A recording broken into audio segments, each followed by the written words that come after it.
One just got locked out. You know the door's still on. It's fine. Wow. Okay.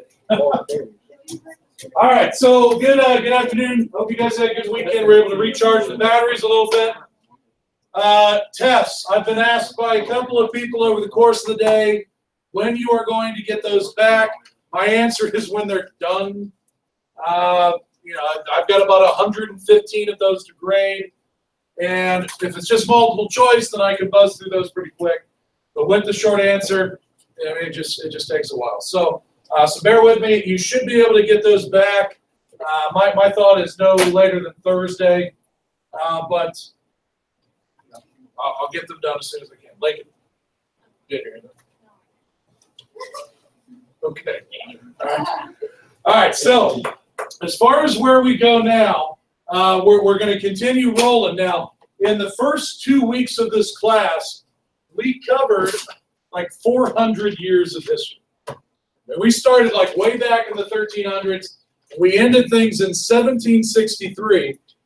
400 years of history is a lot to cover, but I wanted just to have a quick review, and that's what we've accomplished. Now we can start to slow things down a little bit. And we're heading into, for my 2 cents, what I believe to be the most important era in American history, this founding era.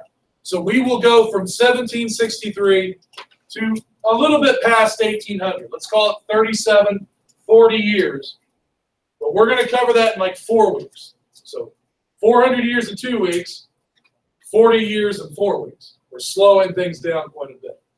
And the reason why is because it's just so crucial. I follow a lot of politics. I hear candidates, people running for office, politicians, they say all the time, vote for me. I am the person who best represents what the founders of this country wanted, what they believed, and then I hear them talk and I think, what U.S. history class were you in? Because you're wrong. All right? You don't understand who these people were. You don't understand what their agendas were, what their goals were. You just didn't get it. Curses on your U.S. history teacher. All right? What we're going to do is we're going to study really every side of this. We're going to look at these founding fathers. And we're going to look at the whole picture of who they are. We're going to look at the decisions that they had to reach. All right, we're talking about individuals who have statues. We're talking about individuals who have giant monuments. And, these are people that we tend to put on pedestals. Is it worth it? Did they earn it? I think in most cases we'll say absolutely. All right? This is a brilliant generation of men and women.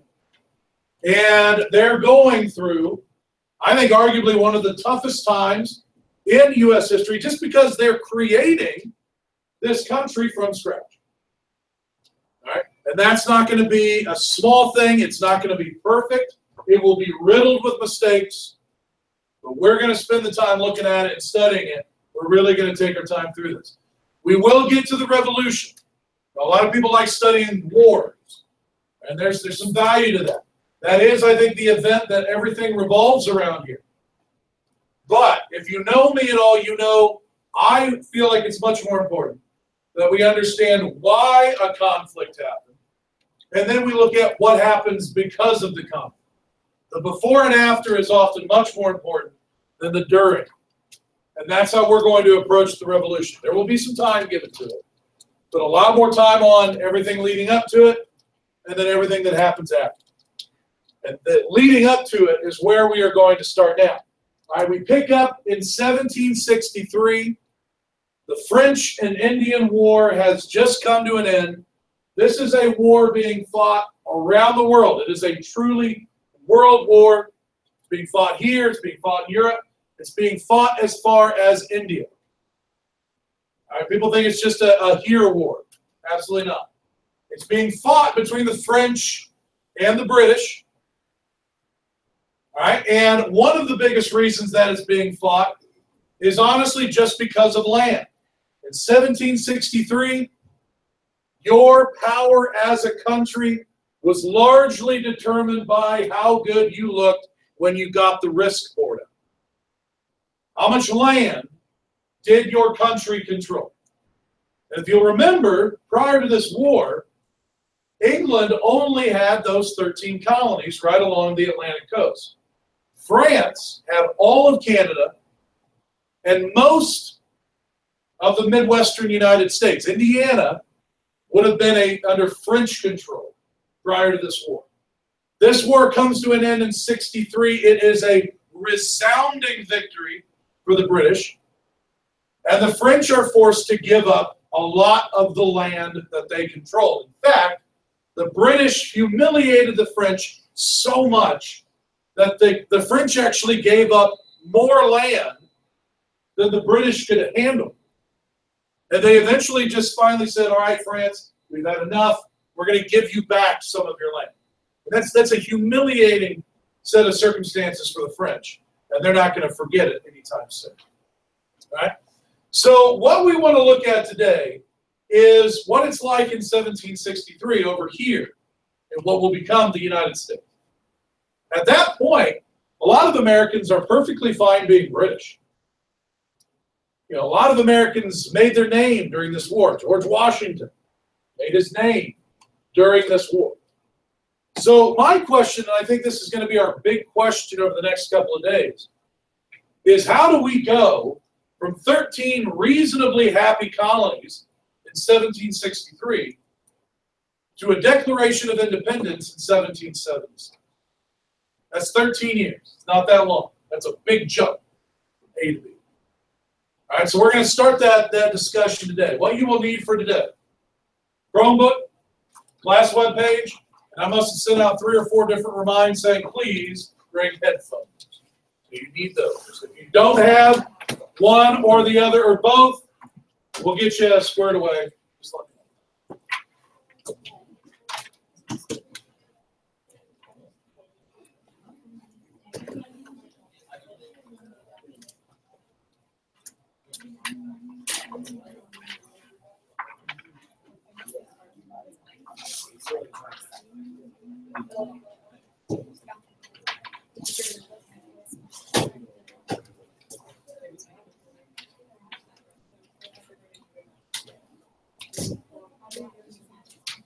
All right, who doesn't have one or the other or both? Headphones, Chromebook?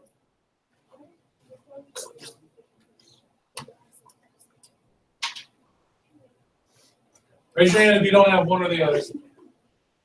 Headphones, Chromebook? Both of you.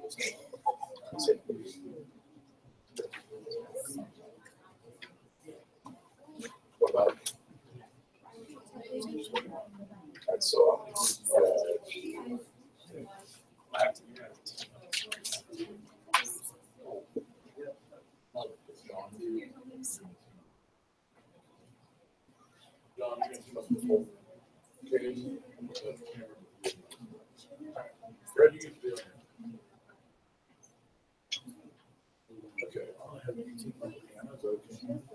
are you missing? I've got some.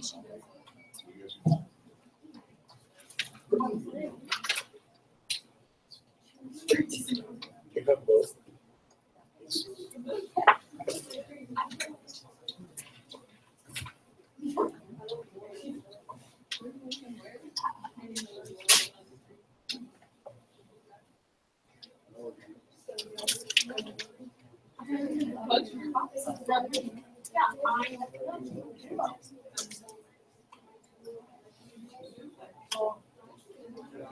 One's for you, one's for Lakin. One's for you, one's for Ryla. Daisy, do you have? Can you do? There's your.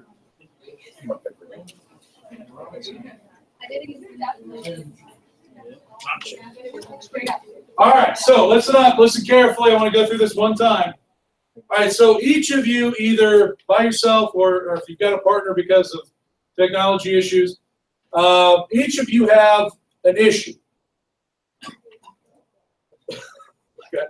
Not a British issue, I guess I should say that. All right? All right. So 1763, listen please. 1763, British are really excited. I mean, they just won a big war.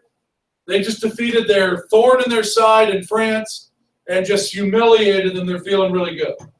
But they have some issues that they now have to deal with now that the war is over. So what you have in front of you is one of those issues. And there were three really big problems that the British needed to deal with the end of this conference. So each of you have one of those three. Okay? So what I have put together for you is just a little bit of information on the paper, but there is a resource on the web page that has that information and more, and it's more of an audio visual. So you'll hear voice, you'll see images. I think sometimes that makes it a little bit easier to comprehend and understand what it is that we're dealing with. So what you will need to do is look for the number issue you have, and then click on the appropriate resource on the web page. Give that a listen. It's only going to run somewhere between 3 and 4 minutes. Pretty short. All right. All right. So give that a listen. What this will do is it will explain what this issue is all about. What's going on? Why is this a problem for the British? All right, what I want you to do is listen to that and understand the issue. And then I'm going to give you 3 different ways that the British can deal with this particular problem. What I'm asking you to do, or you with your partner to do, is to decide which of these 3 options is the best for the British, not the Americans. But what would you do if you were the British having to deal with this problem? And I want you to tell me why. Why is that option the best one to go for? If you look at the bottom, I've given you some space to write that. Tell me which of those 3 options you would choose, why that is the best option in your opinion. All right, I'm going to give you about 10 minutes. Give this a quick listen. Pick your option. Tell me why you would go with that option, and then we'll bring it back together as a whole class. Right?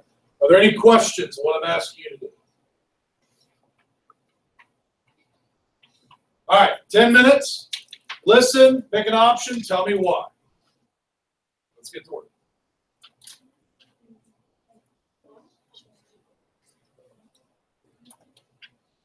Oh, difference. Hey. All right, let me try. Daisy, open up your email. And I'm going to share with you. I've only had one other student the entire day that had that problem. So I'm going to share it. Yeah. Yeah. Listen to what number issues, what issues you have. These options.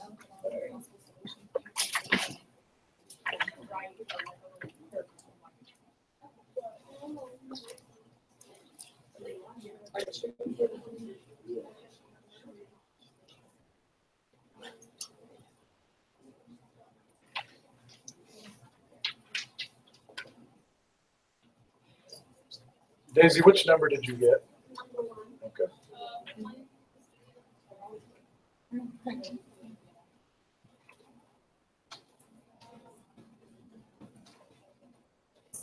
Mr. Clymer, he's you on these videos.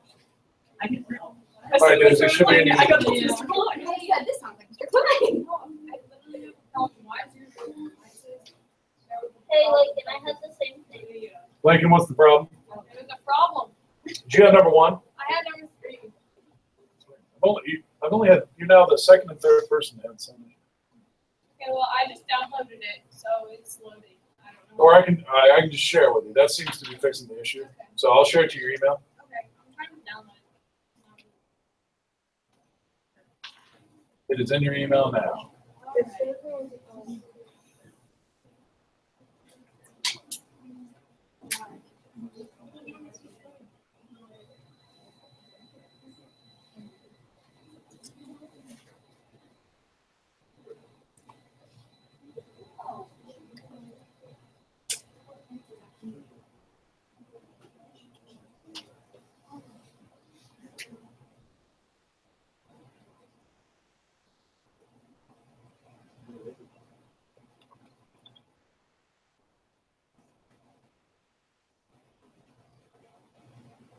was still a problem. Mine was too. There's no problem. Mine is still a problem. Like, you would come over here and listen to me, but it's the same issue. It says, like, it was downloaded, so maybe. Oh, Daisy, just hit download and it works. Just hit download. Daisy, hit download and it works.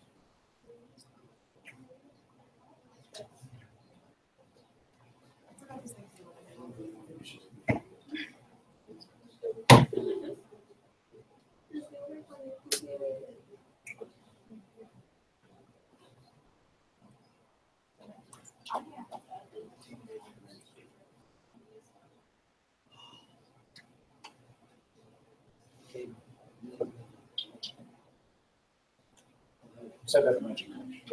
Lincoln, did you get it to work or not? Yeah, but why did it say issue number 2 when I actually have issue number 2? I don't know, Lincoln, but that's what we have. It says issue number 2.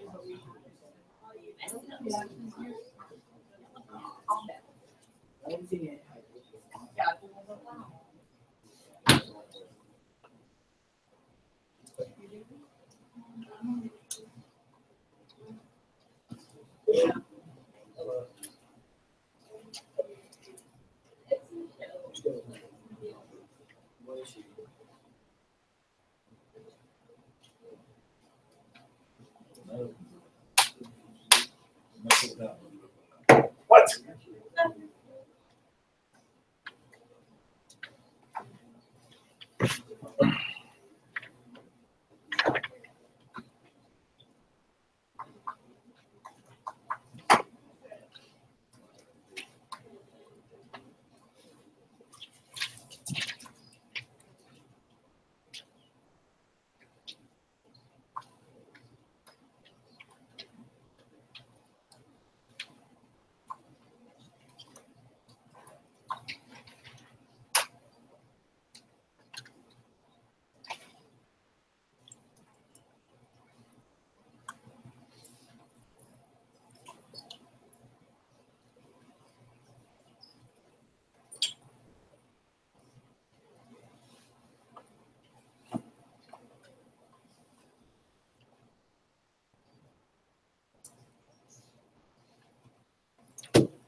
Kinsey.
All right, I'm seeing people sort of at different stages of being done, but my hope is that by this point you've had a chance to, to hear what the issue's going on, what's going on in the issue, what the different options are, and maybe hopefully you've had a chance to think about which you think would be better for the British, and that's a key in this.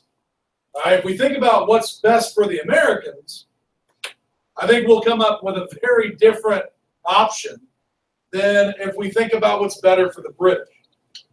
And so much of what we do in here is obviously U.S. history based. We think we'd want to know what the Americans are going to do. But what we have to remember is that each of the issues that I've given you are real issues that the British had to deal with. And each of the options that I've given you are real options that the British had to choose from. And they've got to decide what is best for them. And that's the key. Right? It's not that the British don't necessarily care about the 13 colonies. It's just that they care much, much more about what is going to be best for Great Britain. And when you understand and you think in that view, I think it changes the option that we would find. Right? So how many of you had option number one? Issue number one. Sorry, issue number one. Raise your hand. Just Candace. Riley? Okay. Riley, do you feel like you could give us a gist of the issue? I feel like Riley was just. I wasn't sure. You want to punt? Send it over to Caden.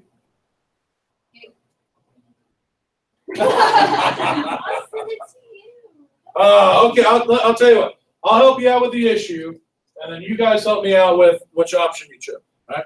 So the issue in issue number 1 deals with the fact that Great Britain now has a bunch more land, right? They just beat up on the French. The French, prior to this war, owned and controlled most of the Midwestern United States. Indiana would be included. And so now that the British have beaten the French, the British get all that land. They've got this huge chunk of land. The question is, what do we do with it? And the British have 2 big worries here. Number 1, there are still French soldiers living and stationed out there in this new chunk of land. What do we do if they decide to attack? What do we do with the Native Americans out there? We've got Native Americans that are pro-French, that fought alongside the French during this. They're mad because they just got beat. What do we do if they decide to take revenge and attack English settlers? And then you've got pro-British Native Americans who expect us to reward them for their service. The only reward that they want is for us to keep white American settlers from moving into their backyard. How do we deal with all these issues? And remember, when I say Western lands, we're not talking Colorado. We're talking Indiana. We're talking Ohio. So the British really have some concerns here, all right? So I'm going to go back to Riley. All right, Riley, can you share with us what are the options, quickly, that the British can now pursue? One, station several Regiments. British troops and colonies in the West against the French and Native Americans. 2, temporarily close Western lands to the south and so the region be drawn out. 3, allow settlers to move west to Okay. So we're worried about French and Native American attacks. Option 1, put a bunch of troops out there. If the French and the natives attack, then what? We got troops out there to fight them back, right? Option 2, let's just close it down. Nobody moves past the Appalachian Mountains until we come up with a good plan. 3, if y'all want to move out there, and if a Native American wants to attack you, good luck. You knew what you were getting into when you moved out there. You're on your own. So, Riley punted it to Caden. So, Caden, I must come to you now. Which one did you choose? All right. So he's going to put troops out there. What'd you pick? Now, why'd y'all pick 1?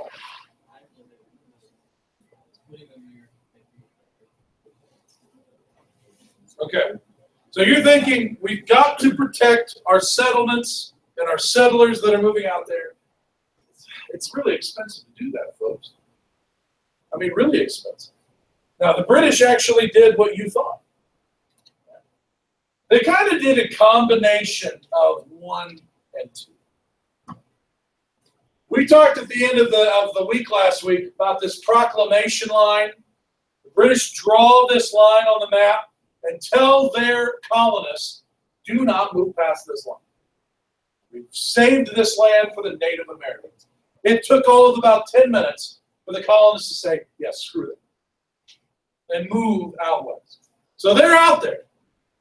All right, there's nothing we can do about it. We have English colonists that have moved into Ohio and Indiana. We better protect them. That's what Cade, Riley, and Candace said. All right, so they listened to you. We're going to send 10,000 English troops out there. Man, 300,000 pounds a year. You got to feed these guys. You got to arm them. You got to give them soldiers' uniforms. But again, if we're trying to figure out why Americans got mad, this isn't it. They're happy to have protection out there. What about this would make Americans mad? Well, it's in something else that the British did. In order to, number 1, cut a few of the costs of all of this, because a big expense would be giving them a roof to sleep under, giving them food. Why don't we just move that on to the English settlers themselves? So they passed this law called the Quartering Act. All right? If Caden has moved out to Ohio and he has built himself a lovely little farm, and then a group of English troops come through and they need a place to sleep, get something to eat, they can go to Caden's door, knock on his door, and demand that you let them in. And according to the law, Caden would have to give them a place to sleep. Caden would have to give them candles. And Caden, most importantly, would have to give them rum. Because being a soldier is hard. But apparently they must have rum. Now, Caden, what do you think is going to happen to you if you say no? Yeah, you're going to get in trouble. Well, you know, Ryland's back there saying execution. He's really not that far off. All right, you know, typically you'd be arrested or you could be fined, but it wasn't unheard of for you to get hung. Because refusing to follow this law is treason. So you're probably going to do it, but you're not going to be happy about it. I mean, this is our home. This is our private place. And now we have to give up our beds and our rum to these soldiers? No. So Americans are going to be angry about that. All right. Who had issue number 2? All right. Let's start with old Ryland Detling. He's back there talking about killing people. All right, Ryland, can you give us the gist of the issue here? All right, so calls for smuggling goods over to the white country. All right, time there. What is smuggling, Ryland? Well, it's like, It's kind of hard to explain. yeah. Smuggling would be if Ryland is a cotton farmer down in South Carolina. You know, the rule was, the law was, Ryland, you got to put your cotton on a ship and send that ship to Britain. And you know what, Ryland? Britain may pay you a little something for your cotton. But you know what, Ryland? You can put some of your cotton on a ship and send it down to the Caribbean. The French are happy to pay you top dollar for your cotton. Man, you got mouths to feed, Ryland. You're going to send your stuff down to France. But that's illegal. That's smuggling. Smuggling is illegally transporting in or out of the country something. It could be rum, sugar, cotton, you name it. You don't send it where it's supposed to be, that's smuggling. All right, Ryland, back to you. So they'd be smuggling, but they wouldn't get caught, or when they did get caught, they wouldn't be punished because of jury duties for. Because everybody's doing it, right? Yeah. Everybody's doing it. There were so many famous Americans who made at least some or all of their wealth through smuggling. John Hancock. All right, that name should ring a bell. All right, the dude's got the largest name on the Declaration. All right, if you go to D.C. today and you see the Declaration, most of it is faded. You can clearly make out one name because it was written bold and big, John Hancock. All right? That guy was extremely wealthy. How did he make his money? Smuggling. Dude's a pirate. All right? John Hancock's a pirate. All right? So smuggling is the problem. Colt Litzy, what are the options? Because, listen, if Ryland's selling all his cotton to France, Daddy Britain's not getting any money. Daddy Britain's mad about that. So, Colt, what can they do about this? Crack down, right? Lay the hammer down. Right. Which is the opposite. The only reason Ryland is smuggling is because we have laws. Let's just get rid of those things. No laws. Don't pack up. You only got 10 minutes. Colt? Yeah, just say, well, it is what it is. What are you going to do? Kids will be kids. All right, columnists will be columnists. All right, so, Colt Litzy, which of those 3 options do you think is the best? Crack down. Oh my. Okay, Ryland? Crack down, Veronica? So you're talking anarchy. I like it. All right. Yeah. I mean, here's the deal. I think it makes sense to crack down, but that's kind of like, I mean, in a way, y'all are smuggling. You guys know you're smugglers, right? A lot of it. I see those Ricker Pops. You're all smugglers, all right? You guys are like the John Hancock of Franklin High School, right? Y'all are smuggling. So this would be like, okay, here's our option. Option 1 would be, we're going to stand out there with like a cane. And everybody who brings a Ricker Pop, then we're just going to, we're going to whoop them, right? Or option 2 is just say, whatever you want, bring it in. It's all good. Option 3 would be, it is. Ricker Pops are getting in, whatever. All right? So they're all saying the rod and the cane. Okay? So let's see what the British actually did. I think you're going to find the gentlemen are right. Now, try to imagine, though, why Americans might not like this.